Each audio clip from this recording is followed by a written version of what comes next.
Merci. Nous allons reprendre cette deuxième partie de la matinée de conférence par la présentation du bouclier Bleu France. Et je laisse la parole à Marie Courcelot, que je ne représente pas, puisque non seulement tout le monde la connaît, et parce que le travail a déjà été fait avec beaucoup de vigueur hier. Marie, je te laisse la parole. Merci Raphaël. Désolée, j'ai plus trop de voix. Pourtant, je vous promets que j'ai tourné qu'à la Verveine et au Perrier hier soir. Donc voilà, j'espère que vous m'entendez bien. Alors, tout secteur de la protection du patrimoine, c'est ce que disait Raphaël. Effectivement, pour le bouclier bleu, l'idée, c'est vraiment de pouvoir rassembler tous les acteurs qui souhaitent s'investir dans ce sujet de la protection du patrimoine. Donc, je vais vous faire une présentation rapide de l'association parce qu'il y en a au moins la moitié d'entre vous qui la connaissent plutôt très bien. Un petit retour historique pour comprendre la naissance de l'association. Donc il faut revenir à la fin de la Seconde Guerre mondiale dans une Europe ravagée par la guerre, avec la création de l'ONU et de l'UNESCO en 1945 et de la Convention de La Haye qui naîtra quelques années plus tard et qui est le seul et unique traité multilatéral sur la protection du patrimoine en temps de crise. Alors, en temps de conflit, pardon. Ce qui est intéressant aussi de noter dans cette convention, c'est l'emblème qui est associé à la convention pour la protection des biens culturels, qui est l'emblème du bouclier bleu, qu'on retrouve sur différents sites patrimoniaux. Ici, il s'agit du mur de Berlin. Vous avez un petit emblème ici, mais dans beaucoup de villes européennes, notamment en Pologne, par exemple, en Allemagne, dans des villes qui ont été particulièrement touchées par la guerre, on va retrouver ces types d'emblèmes, et puis aussi au Moyen, au Proche-Orient, pour faire face aux conflits actuels. Alors, cette convention, c'est une belle idée, c'est une belle idée commune et partagée par beaucoup de pays dans le monde, mais qui montre aussi des limites et qui peine à être respectée. On pensait être préservé de conflits sur le sol européen après la fin de la Seconde Guerre mondiale. Malheureusement, dans les années 90, le conflit en ex-Yougoslavie rappelle aux Européens la réalité du conflit et donc des destructions importantes. Et ici, vous avez le bombardement de la ville de Dubrovnik entre 91 et 92. Et donc, face à ce constat, évidemment, les corporations professionnelles réagissent et se sentent aussi extrêmement impuissantes face à ces destructions. Et ce sont les grands acteurs du monde de la culture, ICOM, ICOMOS, l'ICA et l'IFLA pour les bibliothèques, qui décident de constituer un comité international pour la protection du patrimoine en cas de conflit. Et donc, c'est le Blue Shield international qui est créé à l'issue de la fin de la guerre en ex-Yougoslavie en 1996 et qui changera de nom en 2018. Donc, les fondateurs, je vous les ai donnés. Cette entité du BSI, donc du Blue Shield International, est reconnue comme une organisation, comme instance consultative auprès de l'UNESCO et aussi comme un partenaire de l'OTAN qui veille à la mise en œuvre de la Convention de La Haye, donc des collègues du BSI qui sont ici auprès de personnel de l'OTAN pour leur formation sur la protection des biens culturels. Le BSI, donc le Blue Shield International, c'est 34 comités dans le monde, 9 qui sont en cours de construction. Le bouclier bleu italien qui est né très récemment, en fin d'année dernière ou début d'année 2025. Le comité arménien aussi qui est né l'année dernière. Donc une bonne dynamique aussi dans la création de ces comités. La mission principale de l'ensemble de ces comités, la première, celle qui fait le lien entre l'ensemble des comités et le lien avec le BSI, c'est la promotion de la Convention de La Haye. Et donc ce lien et cet ADN immédiat qui s'est fait sur la question du conflit. Alors, quand l'association en France a été créée, évidemment, et on l'espère encore pour longtemps, qu'on sera préservé cette question du conflit sur notre sol. Donc les missions qui ont été les nôtres se sont ouvertes sur la question des risques liés à notre territoire et donc plus principalement des risques naturels et anthropiques. Alors, l'association française, c'est une association de loi 1901 qui est reconnue d'intérêt général et qui bénéficie depuis 2023 d'un agrément de sécurité civile de type A, donc un agrément national avec un focus sur le patrimoine. En termes de répartition et de représentation géographique, c'est précisément 499 membres en 2024. 11 sections locales avec la création d'une section Corse qui a émergé avant-hier parce qu'elle a été votée par le conseil d'administration. Donc maintenant, la Corse fait partie du maillage territorial. Les irréductibles normands, mais dont on espère pouvoir les intégrer prochainement. Donc un maillage global des membres sur le territoire. Alors, nos missions, elles sont de l'ordre de 4, des missions de formation, d'information, d'échange, donc d'échange, de collaboration, de partenariat, et puis d'intervention. Donc, je vais plutôt me focaliser sur ce volet intervention qui vous intéresse peut-être plus dans le sujet qui est le nôtre aujourd'hui, et vous montrer comment petit à petit on est arrivé à développer ce sujet. Donc, tout a commencé sur des interventions qui ont été faites principalement à l'étranger, à la demande de collègues et via les autorités évidemment d'État, pour demander du renfort et notamment le renfort du bouclier bleu France, ainsi que d'autres partenaires étrangers qui avaient pu intervenir à Cologne en 2009 suite à l'effondrement des archives qui se sont effondrées dans le trou du métro. Et qui avait causé des dégâts colossaux et qui a été la première réelle intervention du bouclier bleu sur une catastrophe majeure et qui a permis aussi de structurer et de commencer à penser cette organisation de réponse à l'urgence petit à petit, mais c'est vraiment la mission première et marquante pour l'association. En Haïti, l'association est aussi intervenue suite au tremblement de terre en 2010 pour s'occuper des archives, qui sont aussi un élément, alors pas forcément que patrimonial, mais aussi un élément qui permet d'assurer la continuité des services, prouver son identité, les limites de son terrain, etc. Et donc pour permettre le retour à une vie normale. Et donc c'est dans ce cadre-là que le bouclier bleu est intervenu en 2010. En Ukraine, en 2022, alors comme Giovanni l'a indiqué, il y a beaucoup de matériel qui a transité à travers le mécanisme de protection civile européen pour acheminer du matériel. Nous, on s'en est chargé avec ICOM France et notamment Juliette qui est ici à travers un partenariat entre nos deux associations pour récupérer du matériel, donc faire un appel aux dons, récupérer du matériel à travers la plateforme logistique du conseil départemental du 31.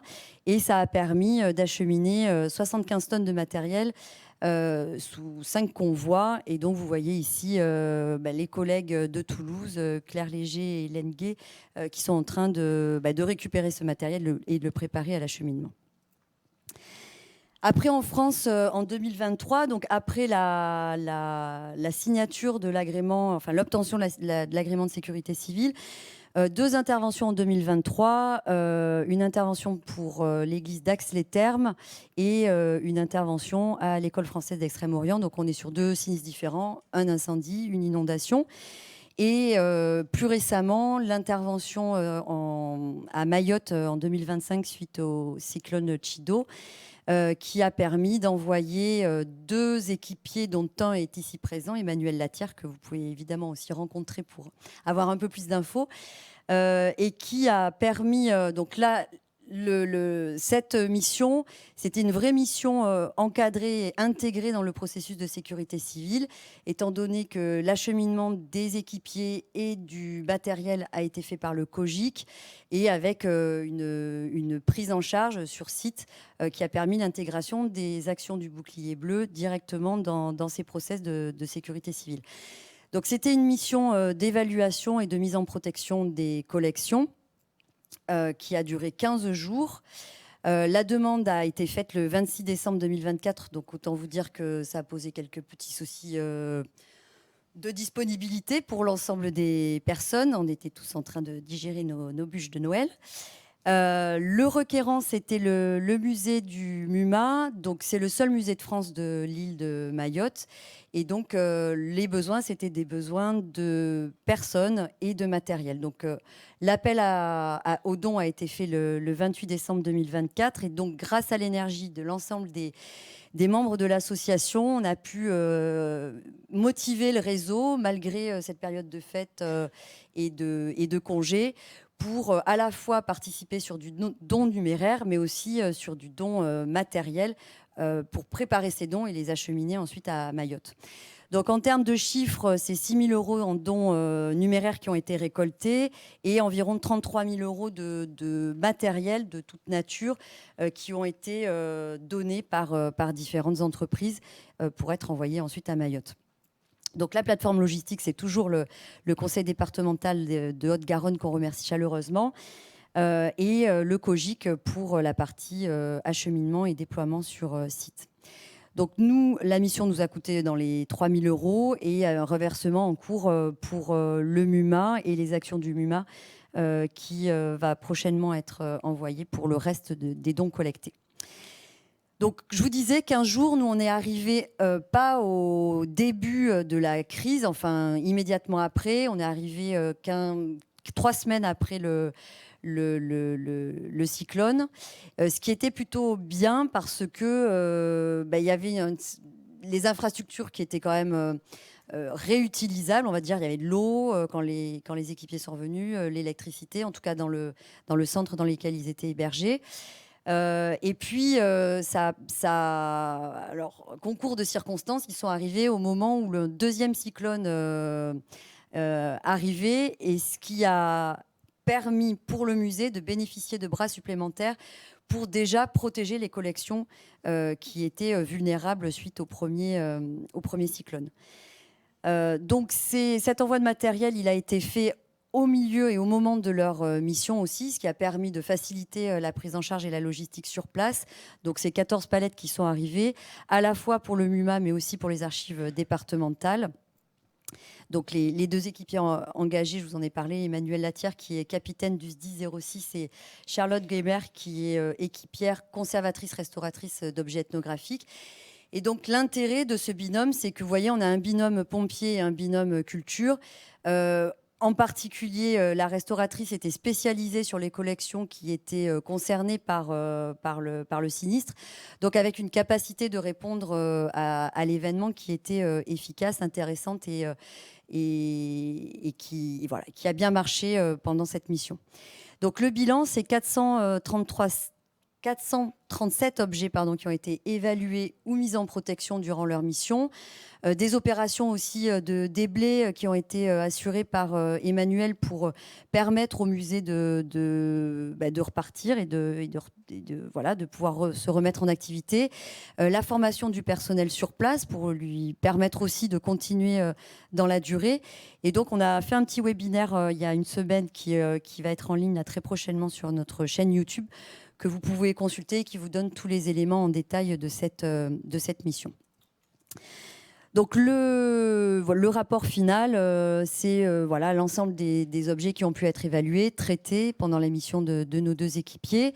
Un défi logistique aussi, étant donné, comme je vous disais, qu'on était en période de fête. Nous, on est tous bénévoles, on n'est pas, on a nos familles, notre travail, etc.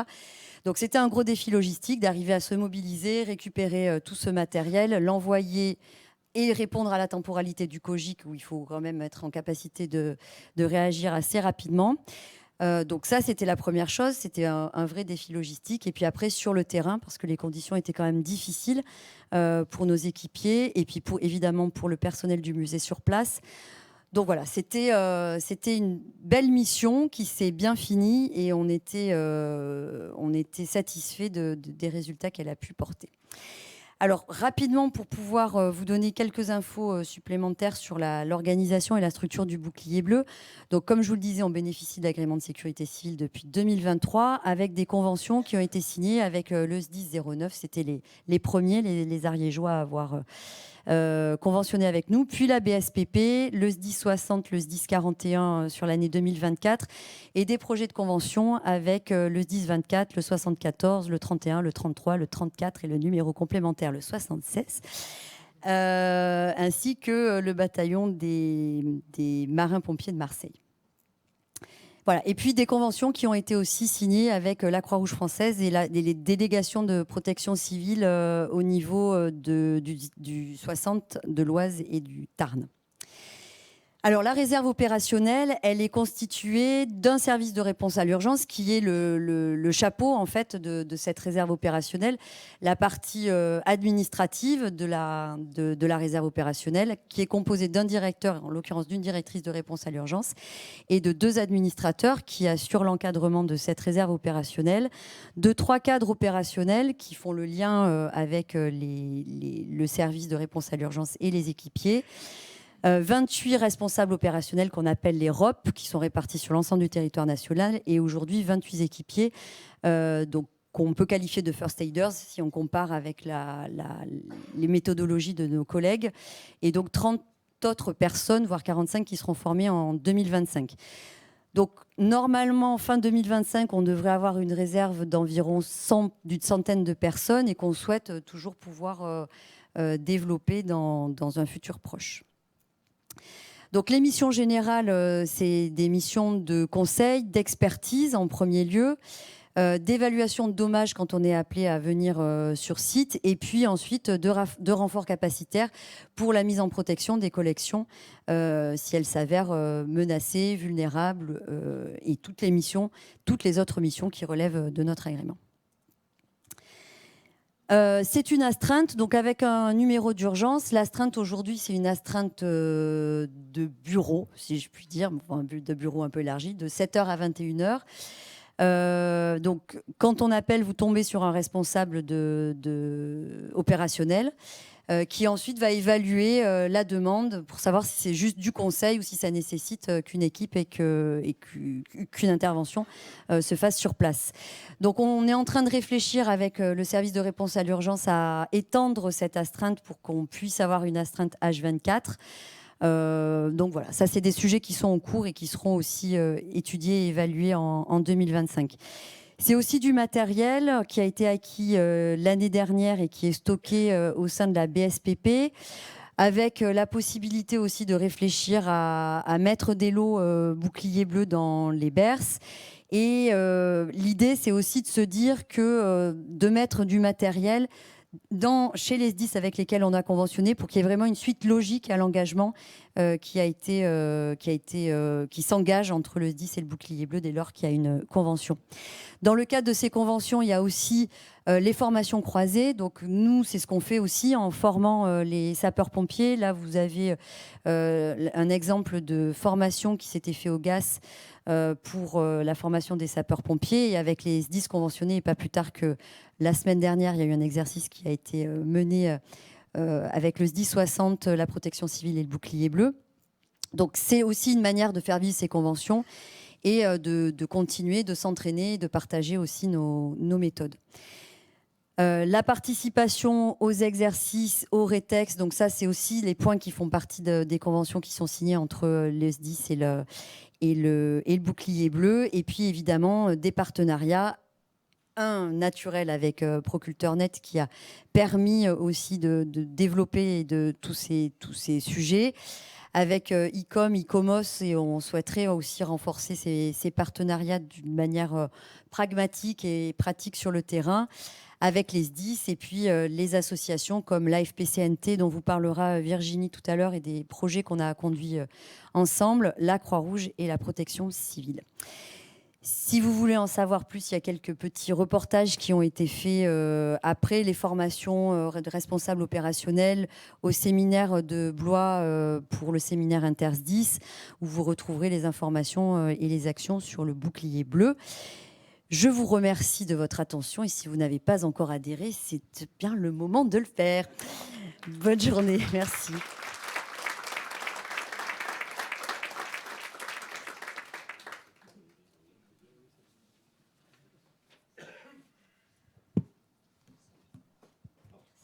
Merci beaucoup Marie. Encore une démonstration assez concrète de tout ce qu'on peut attendre de nos collaborations avec le Bouclier Bleu France. Et je signale qu'il me semble que c'est la première fois que le COGIC, donc le Centre opérationnel de gestion interministérielle des crises, donc le centre opérationnel qui gère l'urgence, projette dans le cadre d'une opération de secours, donc là c'était Outre-mer sur le territoire national, une entité dédiée au patrimoine culturel. Donc bravo pour ça, et c'est quand même aussi un signe des choses qui se mettent en place. Nous allons passer maintenant sur la présentation d'un des acteurs aussi majeurs du monde de la culture. Voilà, il y a des acteurs internationaux qui sont présents. On a parlé de l'ICROM hier. Voilà, on a vu apparaître les termes de d'ICOM, d'ICOMOS, enfin beaucoup de choses comme ça. Et je suis ravi de pouvoir accueillir Juliette Raoult-Duval, qui est du Conseil international des musées, donc l'ICOM. Donc Juliette Raoult-Duval est une contributrice active de la réflexion française et internationale sur les musées, leur définition, leur mission et les grands défis auxquels ils sont confrontés. Donc c'est bien a priori la vocation de l'ICOM. Elle a animé de nombreux débats entre professionnels, responsables institutionnels, politiques et scientifiques de toutes les régions du monde, en ouvrant des échanges sur les sujets les plus actuels, comme le développement durable, la protection du patrimoine culturel en péril, notamment en situation de conflit armé, les restitutions et quelques sujets un peu plus larges, comme les paradoxes des musées du XXIe siècle. Elle a consacré de nombreuses séances à l'approfondissement de la question cruciale des professions muséales et à leur évolution. Elle est souvent invitée à intervenir dans des conférences en France ou à l'étranger, et à publier un certain nombre d'articles et de communications. Elle s'est enfin particulièrement impliquée dans la mise à jour de la définition du musée par l'ICOM, et maintenant, elle s'investit également dans le code de déontologie des musées. Madame, je vous laisse la parole.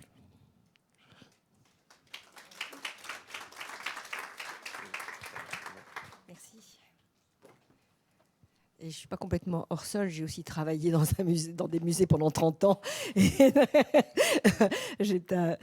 notamment au musée des Arts et Métiers, au Palais de la Découverte, et puis j'ai travaillé au ministère de la Recherche sur les questions de musée aussi. Merci de m'avoir invité aujourd'hui à présenter l'action de l'ICOM. Je suis très heureuse de saluer Marie, de remercier aussi Romain pour cette invitation.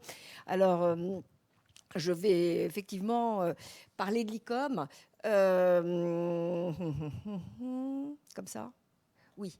Alors, je vous parlerai de l'ICOM à l'international, d'ICOM France, qui est l'un des plus gros comités de l'organisation, et d'ICOM Europe, parce que j'en suis une des actrices aujourd'hui. Je centrerai mon propos sur l'action de l'ICOM en faveur du patrimoine en danger. Ça n'est pas la seule action de l'ICOM, puisque c'est un organisme de réflexion sur les musées, de déontologie aussi. Mais je vais essayer de me centrer, et je me centrerai parce que c'est ce qu'on fait le plus sur les questions de patrimoine en danger en situation de conflit armé, comme c'est le cas en ce moment, et aussi sur les questions de trafic illicite. Alors, qu'est-ce que l'ICOM ?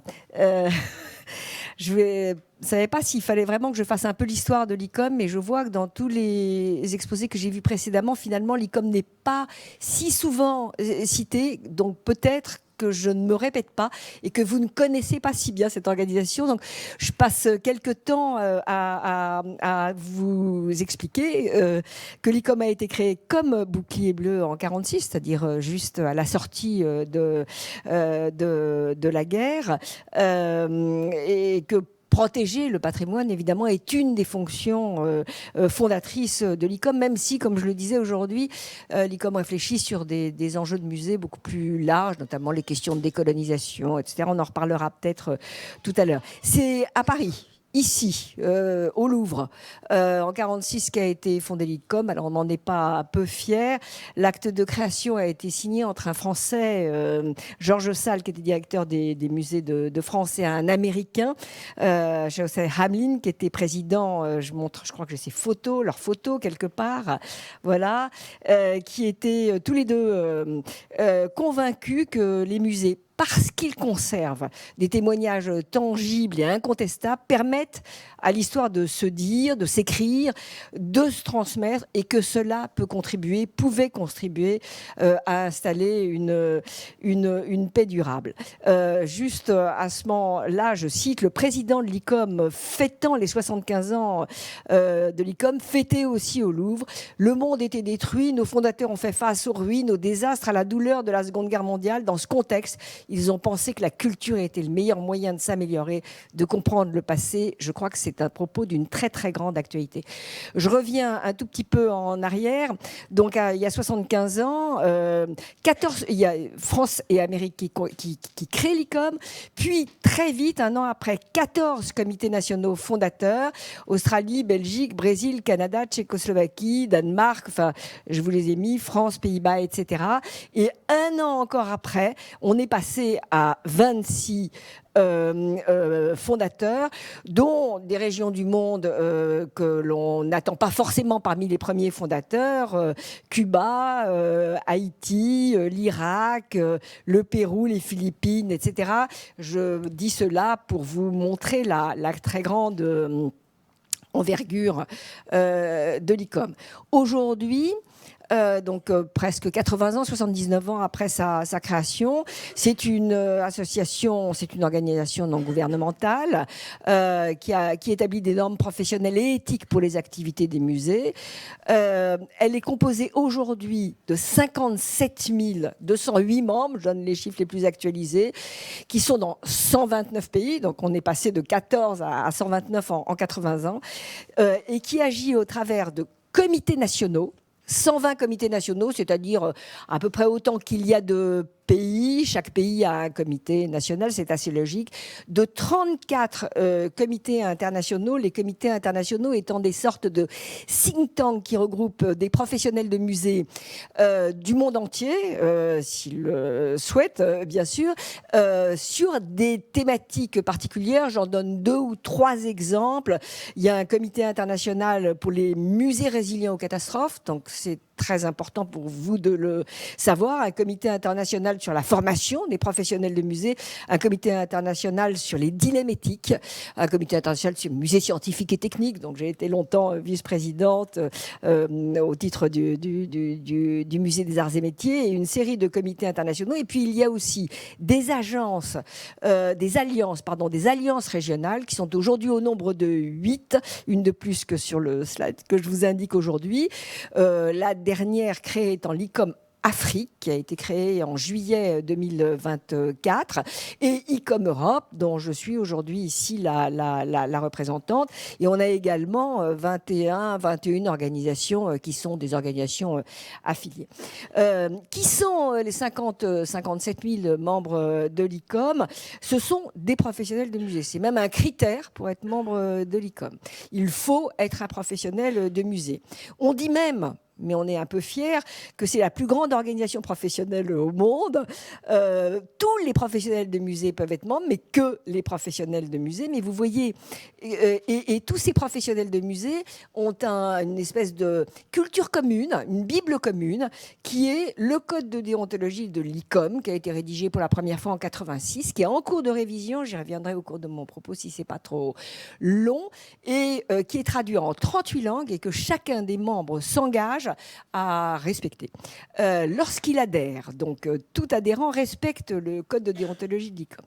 Alors 57 000 membres dans le monde, 5 600 pour la France, un des plus gros comités, je le disais, ça fait beaucoup de membres, ça ne cesse de s'accroître. Alors évidemment, ça indique l'influence, l'importance, l'intérêt peut-être aussi de cette organisation internationale pour les professionnels de musée. C'est aussi une interrogation, je crois, d'avoir un nombre qui augmente de membres, de cotisants. Alors ça, c'est la bonne chose, ça permet à l'organisation de disposer de davantage de moyens, mais c'est un vrai challenge d'inciter 50 000 personnes tout autour du monde, à agir dans le respect de règles communes de protection du patrimoine, car on a des membres dans des situations aujourd'hui de conflits armés, et partant dans des situations de conflits armés du côté des agressés comme du côté des agresseurs. On est à l'image de la scène de théâtre géopolitique, et tout le monde ne voit pas l'agresseur au même endroit.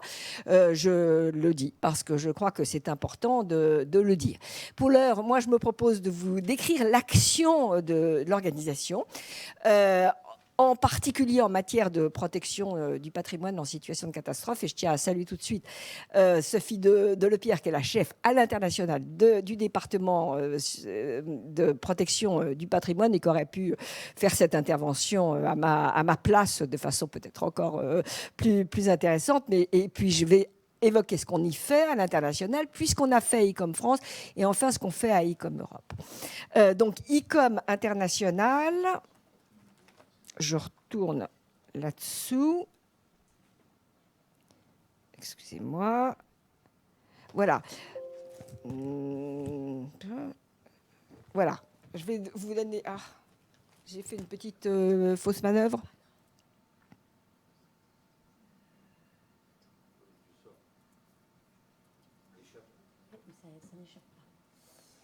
Ah, je suis désolée.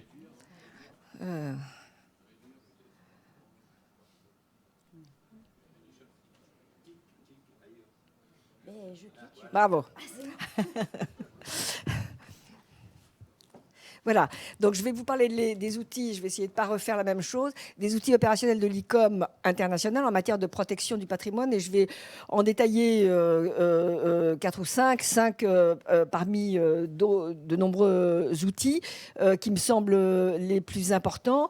Je redis que la situation du patrimoine en danger, c'est un axe fondamental de l'ICOM, qui travaille en interaction avec des partenaires internationaux tels que l'UNESCO, Unidroit, Interpol, et en encourageant évidemment tous ses membres à respecter les conventions culturelles internationales ratifiées. Donc je reparle du code de déontologie de l'ICOM.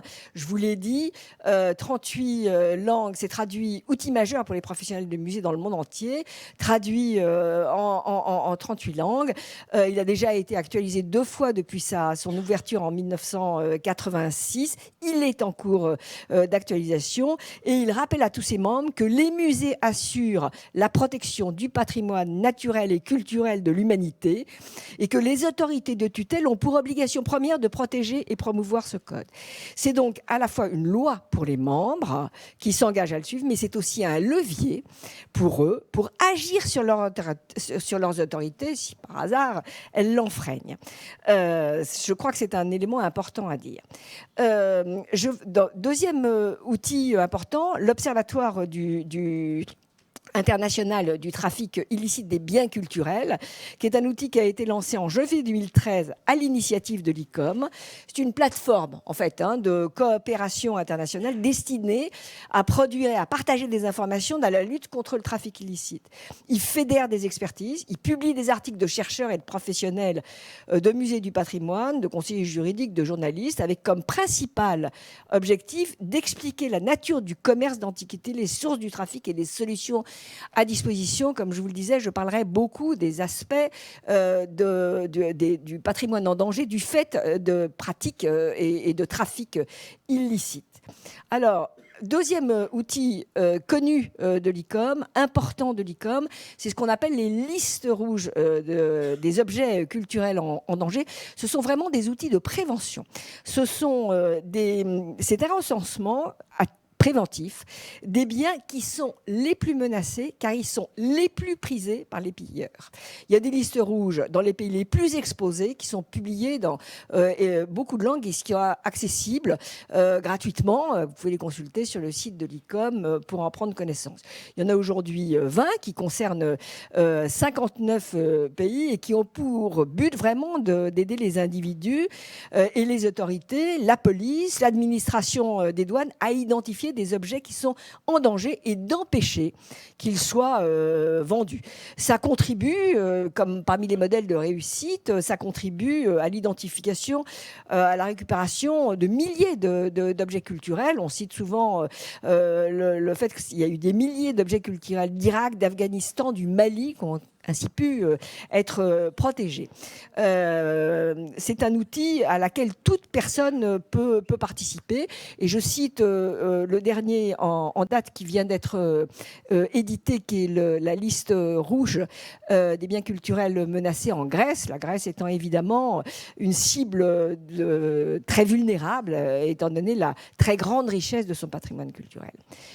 Je reviens un peu sur l'Observatoire du patrimoine en signalant encore deux toutes nouvelles actions de l'ICOM. Prisme, qui est un programme de protection du patrimoine qui vient d'être lancé, financé par l'Union européenne pour lutter contre le trafic illicite des biens et qui vise à développer des outils opérationnels pour favoriser une meilleure compréhension du trafic illicite en Europe. C'est un programme d'une durée de 3 ans qui est dirigé par le département de protection du patrimoine de l'ICOM, que je salue de nouveau, qui a pour partenaires des institutions et des membres de l'ICOM dans 7 pays, pour commencer, d'Europe: Estonie, Hongrie, Lettonie, Lituanie, Roumanie, Slovaquie et Ukraine. Son premier acte vise à améliorer la plateforme dont j'ai parlé tout à l'heure de l'Observatoire international de développement de prévention du trafic illicite des biens culturels. Je cite encore un outil qui est intéressant, qui est le projet UNKIS, Applying New Solutions for Cultural Heritage Protection by Innovative Scientific Social Economics, qui est un outil tout à fait nouveau qui fédère 14 organisations partenaires qui sont des universités, des centres de recherche, des groupes high-tech et des organismes chargés de l'application de la loi sous la coordination de l'École française d'Athènes. Et c'est innovant parce que c'est un projet qui est multidisciplinaire, qui vise à faire coopérer plusieurs disciplines pour mieux pister les acteurs et les routes du trafic illicite avec des outils de détection de pillage, des outils de marquage et des outils et des moyens de traçabilité des objets. Les outils sont testés sur des sites archéologiques et sur des postes frontières.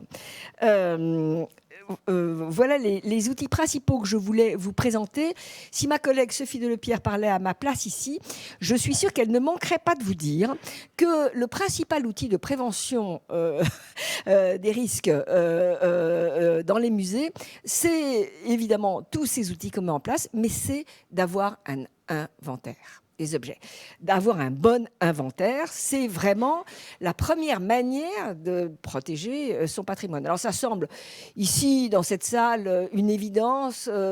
Évidemment, ça fait partie des missions des musées, mais ça fait partie des missions des musées de France, par exemple. Mais les musées de France sont protégés. Mais les musées de France, ça représente 1420 musées parmi les 3000 musées qui existent en France. Et dans le monde, il y a 105 000 musées et tous ne sont pas au point pour élaborer des inventaires. Et je crois que c'est important de rappeler, de redonner ce message. L'inventaire, c'est le premier outil de protection des objets.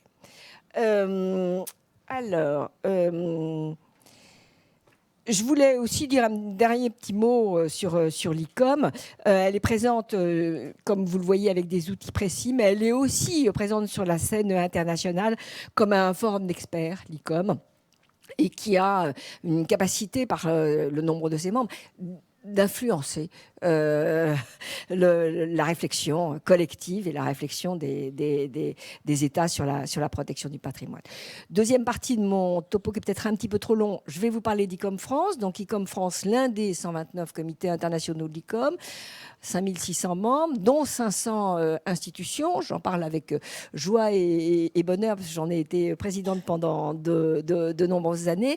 Et je vais vous présenter rapidement l'action de l'ICOM France dans des situations de catastrophe, en me focalisant sur 3 éléments.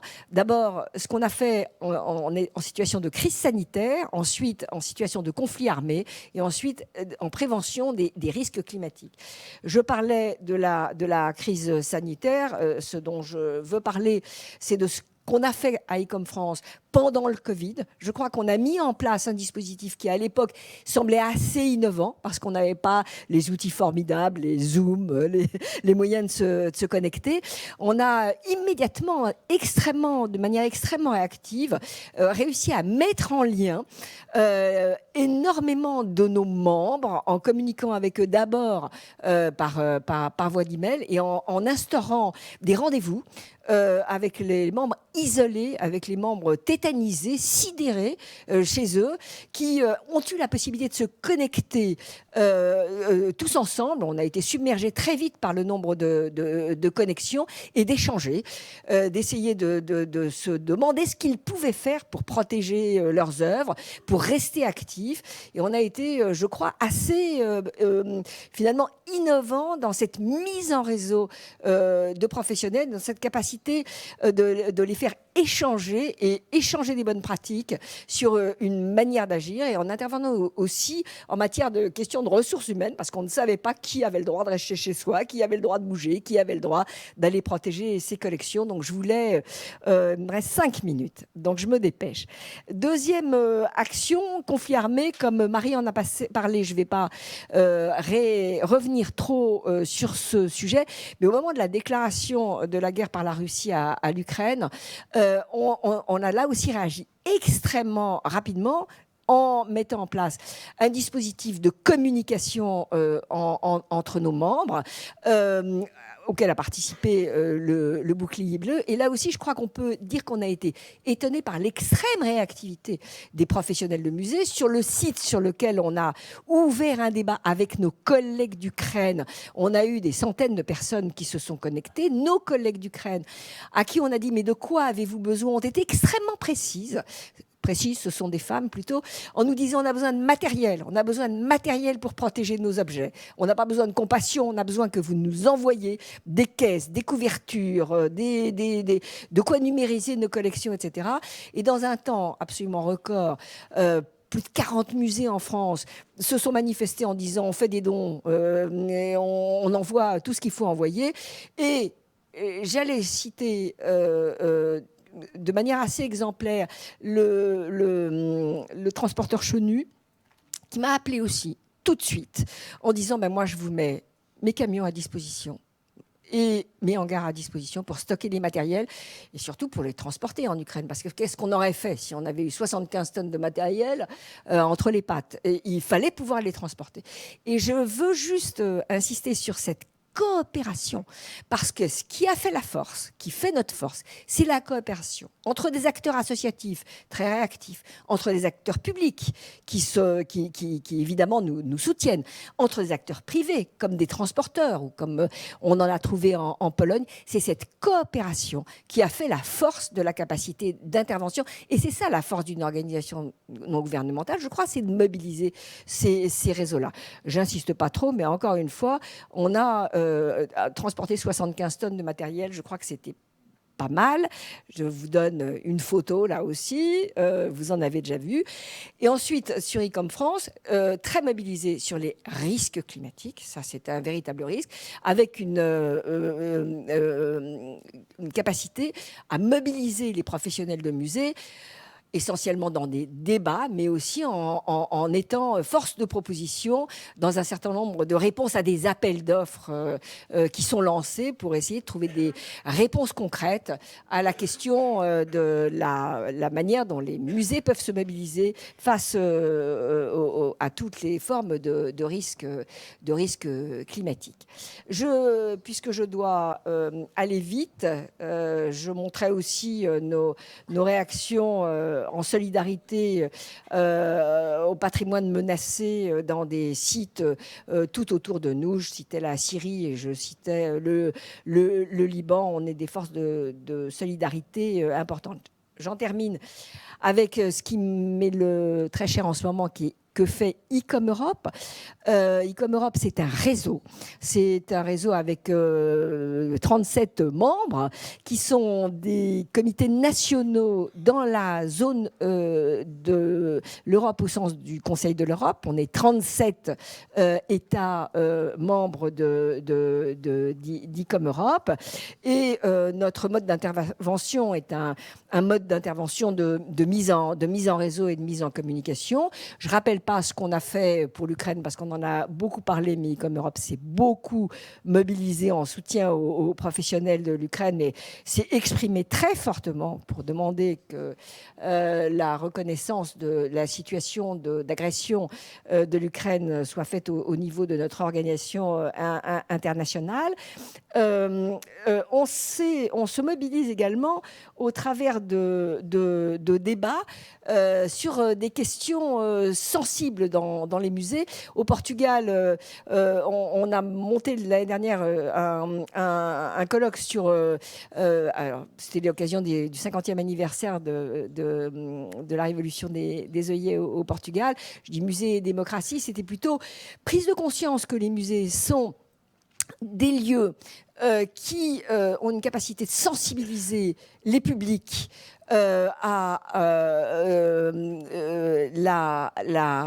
aux situations de crise.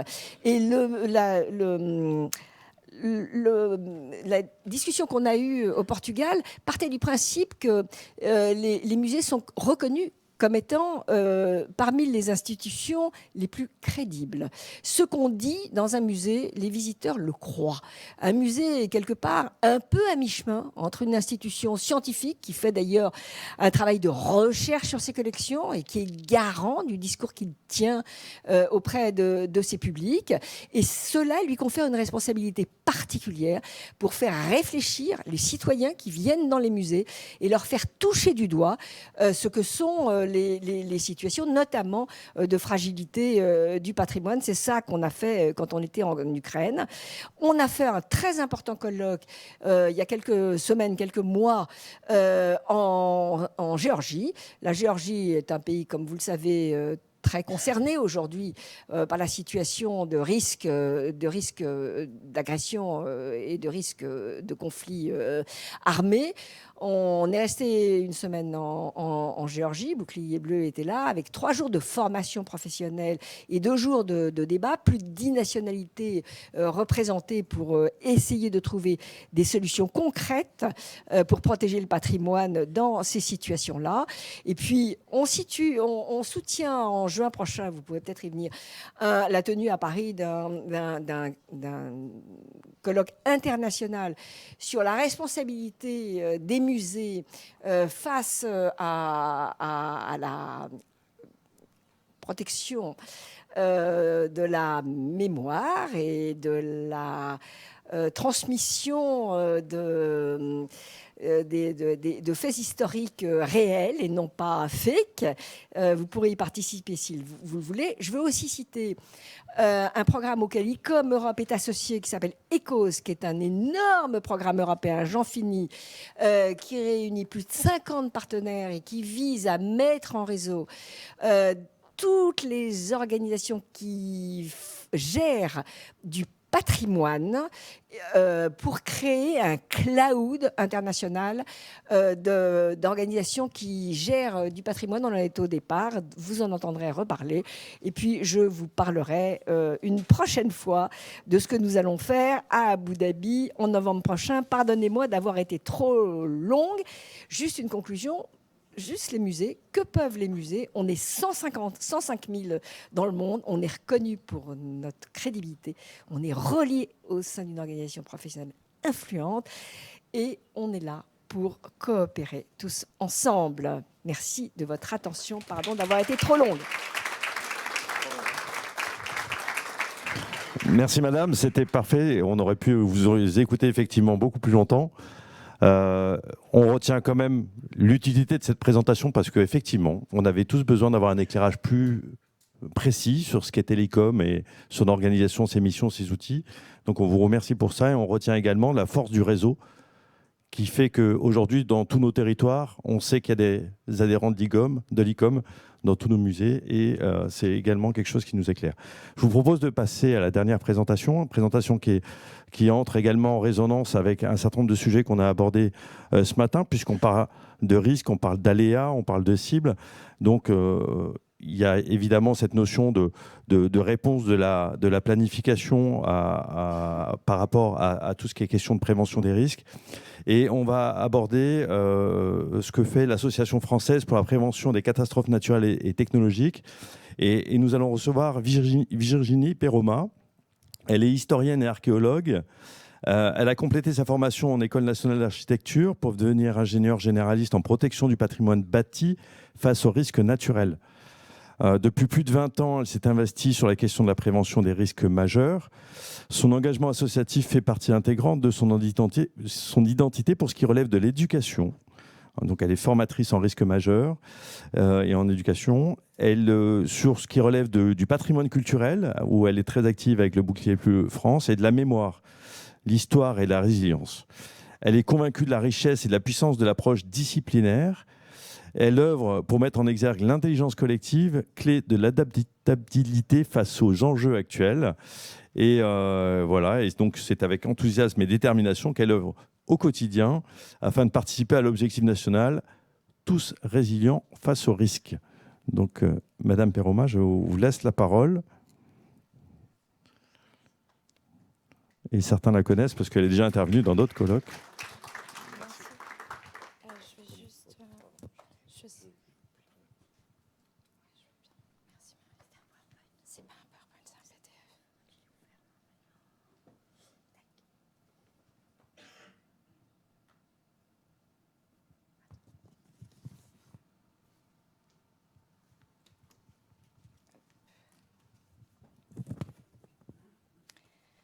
Alors, bonjour à toutes et à tous. Merci beaucoup aux organisateurs pour cette invitation. C'est avec beaucoup de modestie, d'humilité que je suis là aujourd'hui pour représenter l'Association française pour la prévention des catastrophes naturelles et technologiques. Assez brièvement, je ne vous présenterai pas toutes les productions de notre association, mais c'est aussi l'opportunité pour nous aujourd'hui de parsemer un petit peu le sujet que nous avons abordé, qui est celui de la protection du patrimoine face au risque de catastrophe, de culture du risque et de résilience, au service de la réduction de la vulnérabilité du patrimoine culturel face au risque de catastrophe, puisque c'est bien là tout l'objectif de notre mobilisation. Et pour cela, nous sommes soutenus plus particulièrement par le ministère en charge de la transition écologique. Et nous avons développé depuis l'été 2023 un partenariat avec le Bouclier Bleu sur ces questions dont je vous présenterai donc les principales réalisations. L'AFPCNT, en quelques mots, donc c'est une association que vous ne connaissez peut-être pas parce qu'elle n'était pas grand public, on va dire. Mais elle existe depuis 25 ans. L'Association française pour la prévention des catastrophes naturelles a été créée suite à la décennie internationale de prévention des catastrophes naturelles. Les membres de notre association faisaient partie du comité français mobilisé sur cette question de la politique de la prévention des risques, donc une mobilisation plutôt internationale sous l'égide des Nations Unies et en relation directe avec l'État français. Et plus particulièrement le ministère en charge des questions d'écologie et d'information préventive, d'aménagement du territoire, d'urbanisation, relative donc à cette politique en France.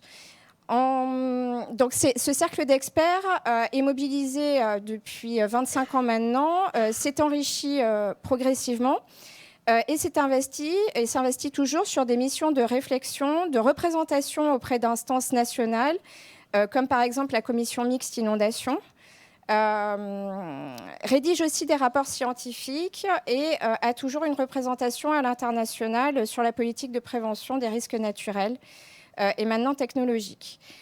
En 2022, notre association a connu un tournant et s'est enrichi donc du T de technologique puisque il y a eu au même moment Barbara Pompili, qui était ministre de l'écologie, et qui a, suite à de nombreuses catastrophes qui sont survenues sur l'ensemble de notre territoire national, qui a décidé de lancer une mission sur la transparence, l'information et la participation de tous à la gestion des risques majeurs. En gros, c'était connaître un peu plus finement l'état de préparation des populations face aux catastrophes et leur capacité d'y répondre, et notamment donc 2 points qui ont été mis en avant dans le cadre du rapport. Le premier étant celui que la culture du risque est défaillante en France pour de nombreuses raisons, et donc que notre population n'était pas et n'est toujours pas réellement actrice de sa propre sécurité. En raison, sur cette terminologie de culture du risque, d'une acception qui est différentes en fonction des acteurs qui sont déployés pour la promouvoir. On parle de culture de crise, de sécurité, de conscience du risque, de culture de la prévention, avec beaucoup d'acteurs engagés, et qui plus est une connotation plutôt négative ou anxiogène, qui fait qu'au niveau des populations, il y a des difficultés à les saisir ou les sensibiliser sur cette question.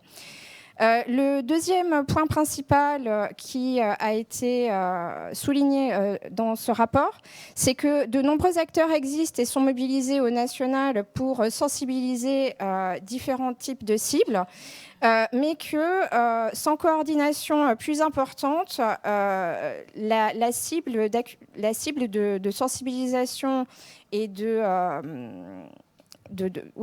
prévention n'arrivait pas à mobiliser largement les populations et donc à les rendre en capacité d'être acteurs de leur propre sécurité. Pour cela, le rapport a mis en avant deux propositions, deux préconisations principales. Le premier, c'est celui de l'institutionnalisation de la Journée internationale de la réduction des risques de catastrophe au niveau français, donc avec une journée nationale de la résilience qui s'inscrit dans le cadre d'un objectif gouvernemental, l'objectif gouvernemental « Tous résilients face aux risques » et qui nous mobilise donc au niveau d'un réseau des réseaux d'acteurs en France qui existe depuis plus d'une vingtaine d'années. Donc ce moment particulier dans l'agenda où vont se dérouler énormément d'actions de sensibilisation à destination de l'ensemble des populations en France. La labellisation de ces actions, c'est un inventaire à l'heure actuelle qui permet de voir dans quelle mesure la mobilisation se renforce. Et on est passé de 3 000 à 11 000 actions en 2024 sur la dernière édition des JNR. Donc on voit que le mouvement est en marche. En parallèle, donc, par rapport à la coordination nationale, il y a eu un appel à candidature et l'AFP-CNT, en tant que réseau des réseaux, investit de longue date sur cette question de la culture du risque, a été désigné pour porter les actions, une synergie d'acteurs et un réseau transversal, multisectoriel sur cette question. Donc, nous sommes à l'heure actuelle plus de 200 adhérents, aussi bien des personnes physiques que des personnes morales, regroupant aussi bien des agences de l'État que des collectivités, des instituts positionnés sur l'éducation aux risques majeurs, la gestion de crise, des formations spécifiques, etc. Et le bouclier bleu pour ce qui relève donc de la protection du patrimoine face au risque de catastrophe. Ce partenariat que je vous propose de développer un peu plus aujourd'hui, il a été présenté lors d'un webinaire dernièrement que vous retrouverez en ligne sur nos sites internet, puisque là, l'exercice n'est pas évident pour moi avec un temps contraint aujourd'hui. Donc, ce partenariat avec le bouclier bleu, il fait suite quelque part à cet alignement des planètes que les différents intervenants ont bien indiqué ce matin. À savoir donc une forte mobilisation suite à l'incendie de Notre-Dame, avec l'ensemble des acteurs qui se sont regroupés sur la thématique de l'incendie. et un regroupement aussi lors du séminaire à Chantilly, où je me rappelle encore d'une parole de Jocelyne Deschaux, qui à un moment nous a posé la question « Et si le feu venait de l'extérieur ?» Eh bien, c'est bien là-dessus que nous travaillons avec le bouclier bleu, à savoir non pas les risques internes, mais les risques externes, qui pour nous reposent sur une nomenclature du ministère de l'écologie, à savoir les risques naturels, les risques technologiques qui embrassent à la fois les risques industriels et le risque nucléaire, et son interface avec l'enjeu patrimoine culturel, où là nous avons un point d'entrée qui réside dans le patrimoine matériel, qui mobilise quelque part les communautés et le patrimoine immatériel plus largement derrière lui. Patrimoine matériel, pourquoi ? Parce qu'il y a aussi au niveau de la politique de prévention des risques en France à l'heure actuelle énormément de leviers de prévention, de protection des biens bâtis, de subventions aussi pour réduire le risque de catastrophe et qui mériterait d'être mieux connus par les acteurs du patrimoine et de manière croisée aussi. Cet enjeu patrimonial est encore... on va dire qu'il y a une marge de progression assez importante pour qu'il soit mieux connu par les acteurs de la prévention et de la gestion des risques sur l'ensemble de notre territoire national. Donc là, je vous ai mis une cartographie qui a été réalisée par la Caisse centrale de réassurance, qui fait partie, qui est membre et administrateur de la FPCNT. À l'heure actuelle, donc, comme on le constate tous, avec les effets du changement climatique, nous avons ces catastrophes naturelles qui vont croissantes sur l'ensemble de notre territoire national et pour lequel nous manquons de lisibilité par rapport à l'impact sur les biens patrimoniaux pour de nombreuses raisons. Tout d'abord parce que les enjeux patrimoniaux ne sont pas forcément inventoriés et visibles au niveau de la cartographie, sauf pour le risque inondation où là c'est réellement en cours, et d'autre part pour des questions d'assurabilité des biens, puisque 50% du patrimoine en France relève de la sphère publique et qui n'est pas forcément assuré puisque l'État est son propre réassureur. Donc une difficulté de lecture concernant les dégâts occasionnés et leur valorisation ou chiffrage. Pour ce qui relève des risques technologiques, donc là industriels et nucléaires, on a cette chance en France d'avoir une surveillance assez étoffée et des événements majeurs limités à travers le temps. Une vue aussi sur les incidences possibles grâce à l'accidentologie qui est fortement documentée en France et qui nous permet donc de voir quels seraient les dégâts ou les impacts aussi au niveau du patrimoine culturel. Nous travaillons sur ce champ et notamment sur les retours d'expérience suite à des événements notables comme par exemple Lubrizol ou AZF.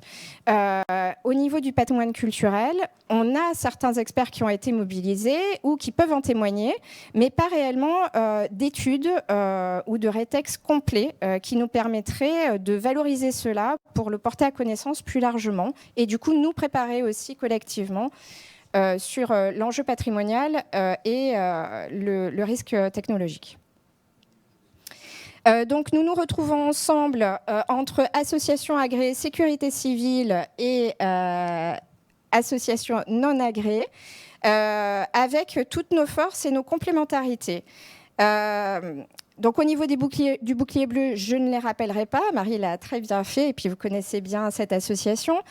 Pour ce qui est de la FPCNT, comme vous l'avez compris, on est sur promouvoir la culture du risque et pour nous ce qui est essentiel, c'est aussi, et on se rencontre aussi avec le bouclier bleu sur cette question, c'est de développer des outils d'acculturation qui soient adaptés à nos interlocuteurs, mais aussi qui soit accessible et suffisamment généraliste du coup pour flécher vers à la fois des dispositifs ou des ressources qui existent, qui sont à disposition de chacun, mais qui ne sont pas connus et qui contribuent à la montée en compétences des acteurs du patrimoine.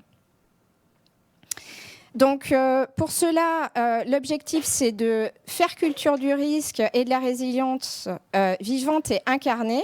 On se base au niveau de notre démarche sur un principe qui est celui de ne me donne pas un poisson, mais apprends-moi à pêcher, et où on travaille plutôt vraiment avec les acteurs bénéficiaires pour connaître leurs attentes, leurs besoins et co-créer avec eux des outils de sensibilisation. Ensuite, notre action repose aussi de manière réfléchie sur les 7 piliers de la prévention des risques qui sont ici, que vous connaissez très certainement et sur lesquels donc, nous insistons pour valoriser.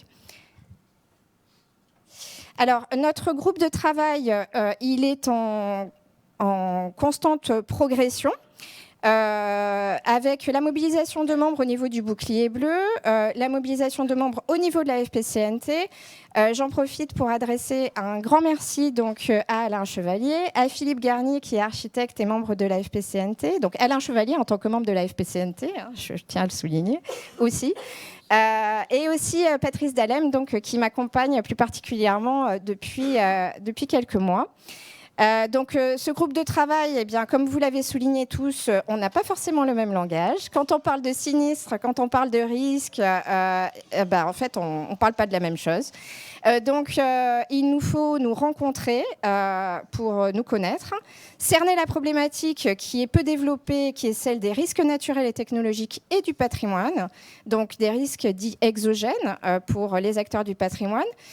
Et aussi savoir travailler en mode d'intelligence collective. C'est-à-dire qu'il y a bon nombre d'experts, aussi bien au niveau de la FPCNT, puisqu'on a des ingénieurs sismologues par exemple, qu'au niveau du bouclier bleu, où on a des expertises très fines, mais dont il faut aussi savoir nous détacher pour arriver à créer des contenus qui soient suffisamment généralistes pour être facilement accessibles et parler à tous. Voilà, ça c'est un enjeu.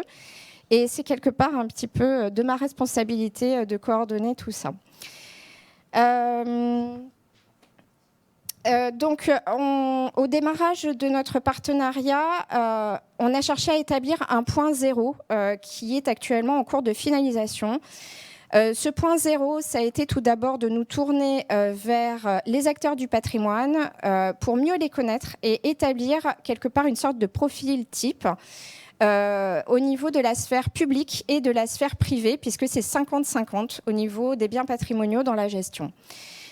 Nous avons réalisé 2 sondages pour évaluer plus finement donc, le degré de connaissance des propriétaires gestionnaires quant à leur connaissance et leur perception des risques de catastrophe, l'appropriation des notions de sûreté et des conduites à tenir, la mise en œuvre des protections structurelles pour le bâti et les œuvres, la réflexion et la mise en œuvre relative à la gestion de crise aussi, où on apprend beaucoup et je vous invite à aller consulter les analyses qui sont retirées parce qu'elles peuvent toutes vous apporter aussi des leviers au niveau de vos actions respectives.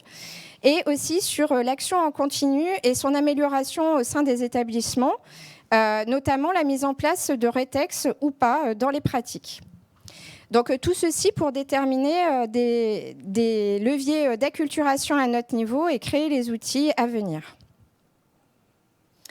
Tout ça a été présenté donc lors de notre dernier webinaire qui est en ligne. Je ne vais pas m'y attarder, mais juste pour vous dire que sur le premier sondage qui était à destination des gestionnaires publics, qui contient un biais par rapport à sa diffusion, puisque nous avons diffusé via nos canaux, qui sont ceux d'associations déjà avec des bénéficiaires qui sont sensibilisés à cette question. Donc au moins sur le premier, pour le public, nous avons donc une forme de biais au niveau des réponses. On a quand même eu 102 réponses d'agents Pour la plupart, donc on a proposé un questionnaire anonyme, mais les agents ont indiqué leur mail personnel parce qu'ils souhaitent être tenus informés de notre démarche et des outils qui viendraient. Donc, pas vraiment de grandes surprises par rapport à la connaissance des risques naturels et technologiques, lesquels sont dits comme étant les mieux connus au niveau des répondants. Donc on est sur le risque inondation. Le risque inondation, c'est 2/3 des communes en France. On a aussi le risque tempête, bien évidemment, avec l'actualité liée aux événements météorologiques qui est assez récurrente dans nos territoires. Et sur le risque feu de forêt, bon, là, on peut se poser peut-être quelques questions, notamment en lien avec la thématique incendie et savoir s'il n'y a pas confusion au niveau des terminologies. Voilà, donc tout ça, ça nous permet de savoir du coup vers où aller en priorité pour parfaire la connaissance relative au risque. Et on a aussi cherché à connaître les sources de connaissances générales pour mieux les investir et les utiliser afin de passer notre message de prévention aussi. Les outils pour identifier, savoir s'ils sont bien et exposés au risque.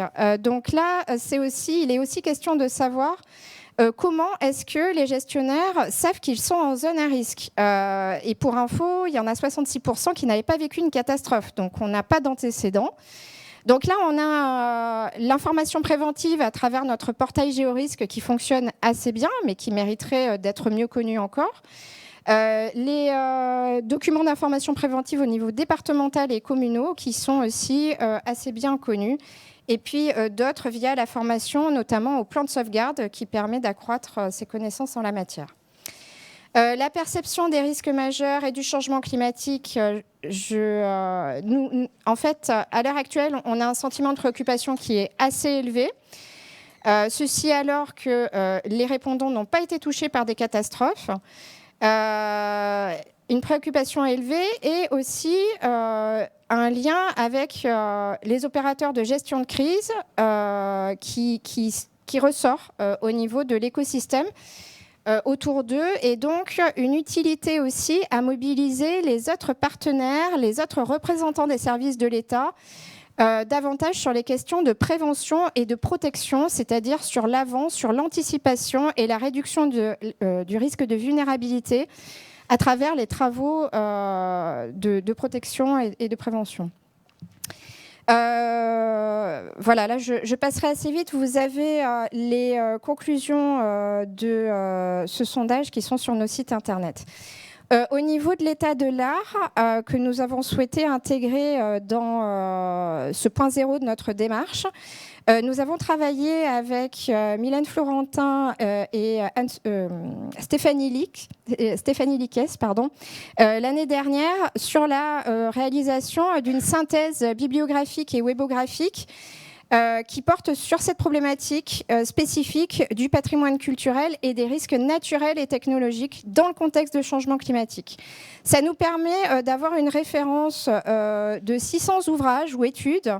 Donc on n'est pas exhaustif, c'est une version, c'est une V1. Chacun peut revenir vers nous pour nous indiquer les ouvrages qui seraient pertinents à ajouter.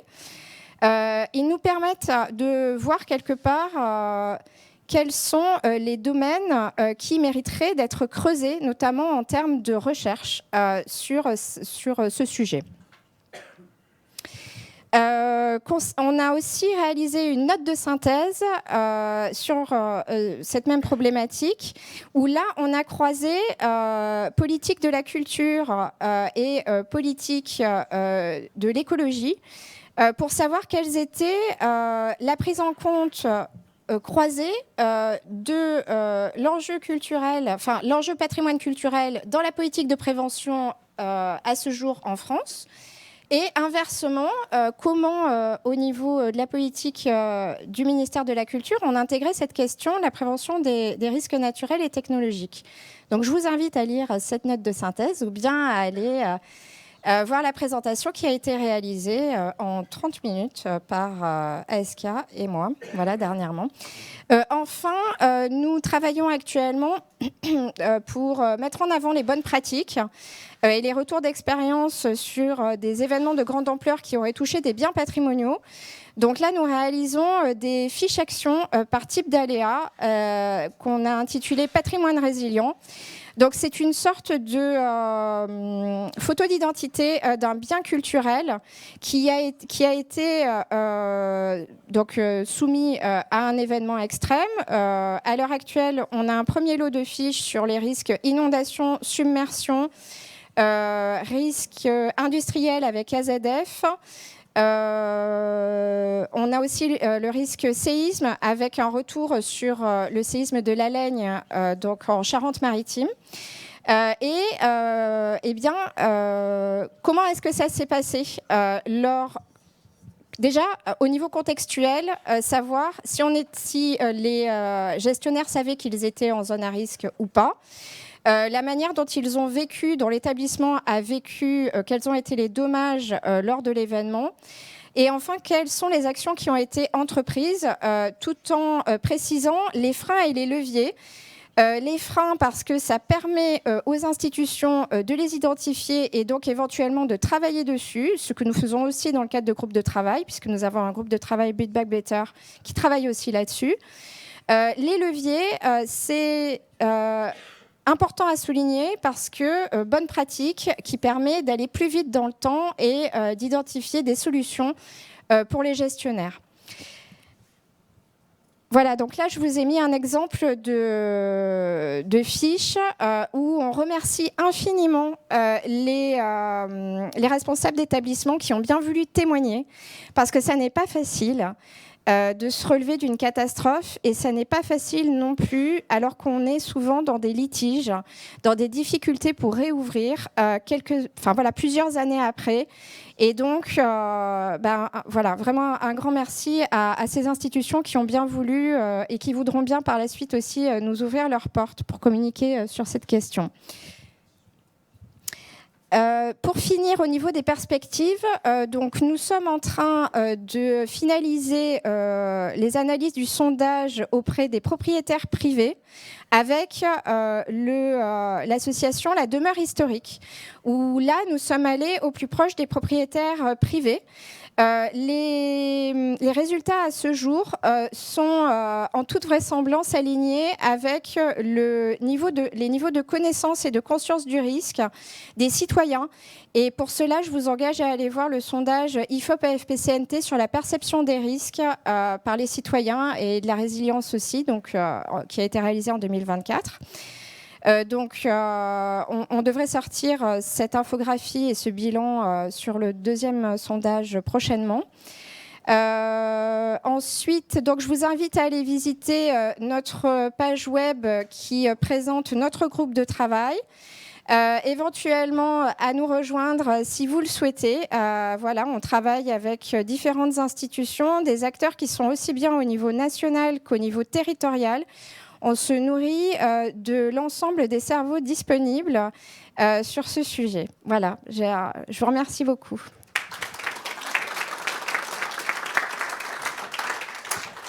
Super, merci. Merci beaucoup. Tous ces sujets, on rentre vraiment également en écho avec tout ce qu'on s'est dit depuis 2 jours, et en particulier depuis ce matin. On retient 2 choses. Première chose, c'est qu'il y a un autre ministère qui est aussi engagé dans le cadre, celui en charge de la transition écologique et donc de la prévention des risques, évidemment.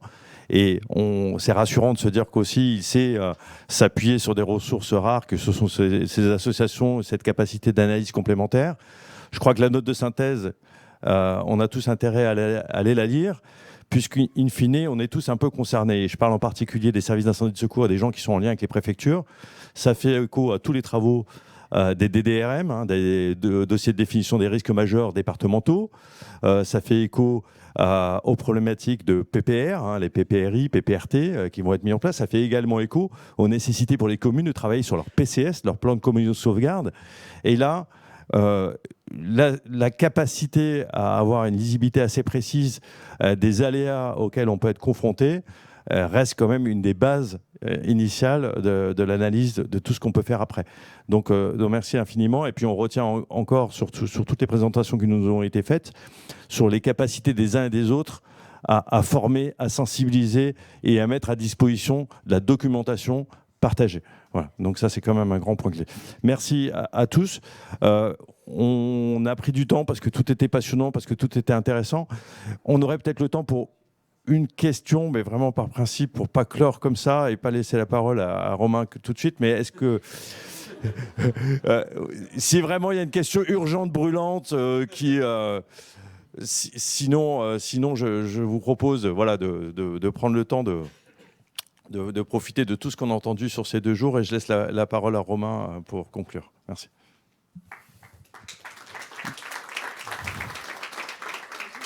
Mais merci Raphaël, je disais au début qu'il était modeste, mais il dit tout quand même, donc c'est juste 2 mots pour remercier très très chaleureusement le C2RMF qui nous a accueillis ici, qui nous a permis de vivre ces 2 jours ensemble, et en particulier Juliette Rémy, sa représentante aujourd'hui. Je voudrais aussi remercier très très chaleureusement également, évidemment, la Commission européenne à l'origine, mais surtout la protection civile italienne avec son représentant ici, Giovanni De Servio, qui nous a fait l'amitié d'être ici pendant 2 jours malgré son emploi du temps et le tremblement de terre en Birmanie, d'assister entièrement aux conférences. Et je voudrais aussi remercier vous tous, le ministère des Armées, le monde associatif d'avoir participé à ce colloque, et je n'oublie pas évidemment les services d'incendie et de secours qui sont un acteur majeur dans le déploiement, on en a parlé, à la fois des PSBC mais aussi de la réponse opérationnelle. Voilà, et je n'oublie pas enfin quand même notre modeste participation au sein du ministère de l'Intérieur et de la Direction générale de la sécurité civile et de la gestion des crises, car nous tenons, comme cela a été dit, à soutenir tous les acteurs pour répondre au mieux et pour protéger au mieux le patrimoine. Voilà, un grand merci. J'oublie juste un dernier mot également pour la régie et pour également tous ceux qui ont permis la diffusion en ligne de ce colloque. Et je vous souhaite un bon appétit et un bon déjeuner et une bonne soirée. À la prochaine fois. Merci.